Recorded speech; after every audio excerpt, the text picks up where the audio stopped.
just when things should be coming together, it's getting a little too scattered and in the understanding of time travel and how it happens. Now, of course, you can argue it hasn't happened so far as we know.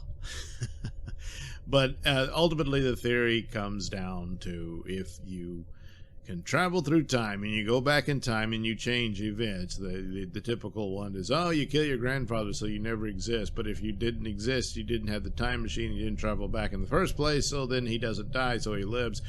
But you did it, so how's this work? Well, the split of timelines is the answer. This doesn't mean that it only splits into two.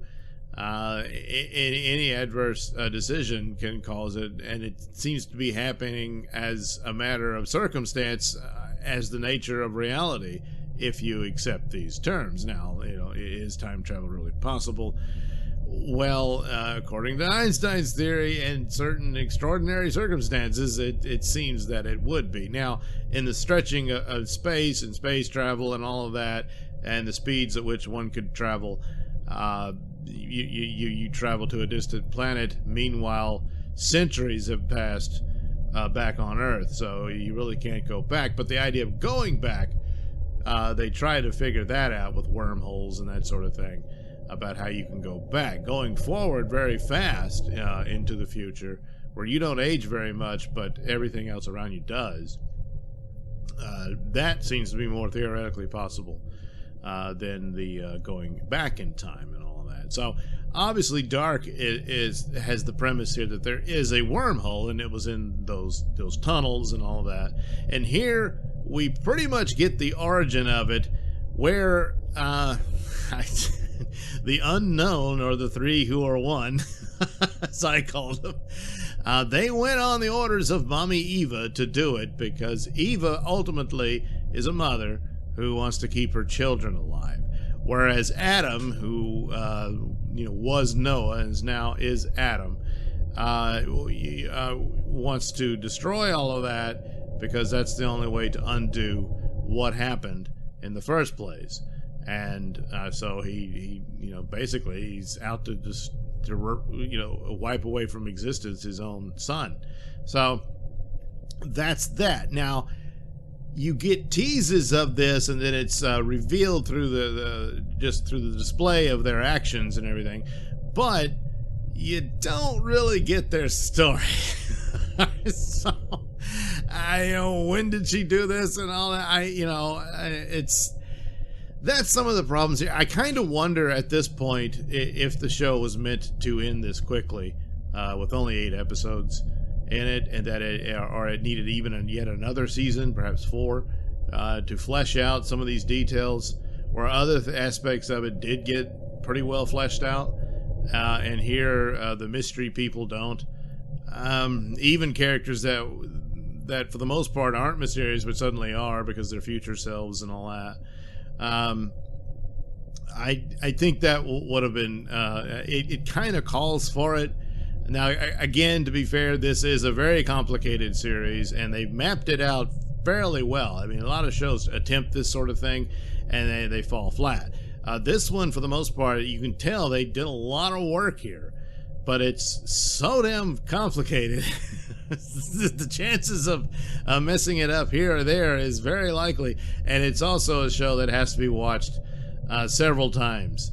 One run through probably isn't completely fair, but hey, there's only so much time in a lifetime. I don't have a wormhole to go through to redo things, so this is where we are with it. So that's we've established 2 worlds. Oh, I can suspect there's 3. Well, obviously there has to be. So that's the nature of this. However, knowing physicists' theories on time travel and other obviously science fiction stories, but basically the concepts comes out of theories that physicists go into.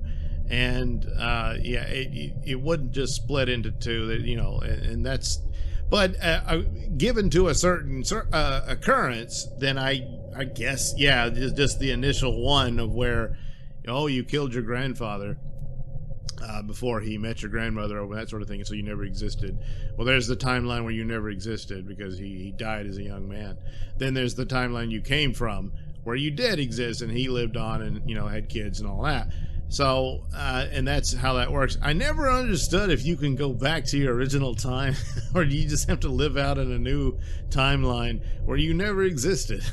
I don't know, but there it is. So, yeah, it's a lot of back and forth. They try to tie up ends here, and the creepy unknown, the 301 are the guys operating according to Eva's wishes to go do this. Now, we're left with the story is basically this war between these two former lovers, Eva and Adam, who were Jonas and Martha, and she's protecting the reality that her son lives in, and he's saying, well, the son is the origin of all of the trouble. And it's like, well, how could he be the... Well, now we see it. They went on her orders to make sure this happened. But then again, they wouldn't exist if it did. And that's the, you know, the paradox that they're in. So that's the deal. He wants to undo it all, basically to save the original Martha that he really loves, not this other Martha from another timeline. Oh boy. So yeah, Dark overall is still very much a soap opera within itself, with all the trappings of this bizarre time travel business that is the cause of all this misery. I mean, and you still get examples of even when they have another shot at it with another timeline where Jonah never existed. And still they're all miserable because they were in constant you know, terrible relationships and cheating on one another, all this stuff, and denial and all that. And so it really doesn't matter how successful you are in your time travel. Look, life's going to be tough no matter what you do. But meanwhile, they have this apocalypse, and it's the scorched earth in the future, apparently. So they want to avoid that too, you know. So that's where it is. But ultimately, the story was always about Jonas and Martha and how they become bitter enemies in this and are manipulating time travel in their war against each other, each one believing a different outcome should be the case. Martha or Eva is more status quo, whereas Adam wants to change it all for the purposes of what he sees it should never have been. And in that case, he's kind of right. I mean, certainly in his own existence, it was a strange paradox that resulted in him. You know, the origin. Oh, that's what in 1986 creates the time travel. You know, the weird paradox that ultimately creates him, so that his father is stuck back in 1986 as a young boy, and then grows up to become his father. Jeez. And so he's, you know, convinced to stop all of that. So that's what he's, you know, trying to do. Whereas Eva just wants to keep her little boy alive, you know, even with his messed up face and everything. But there again, even though it's like they're from two different timelines, they still contain the same DNA because she is his aunt. And so, yeah.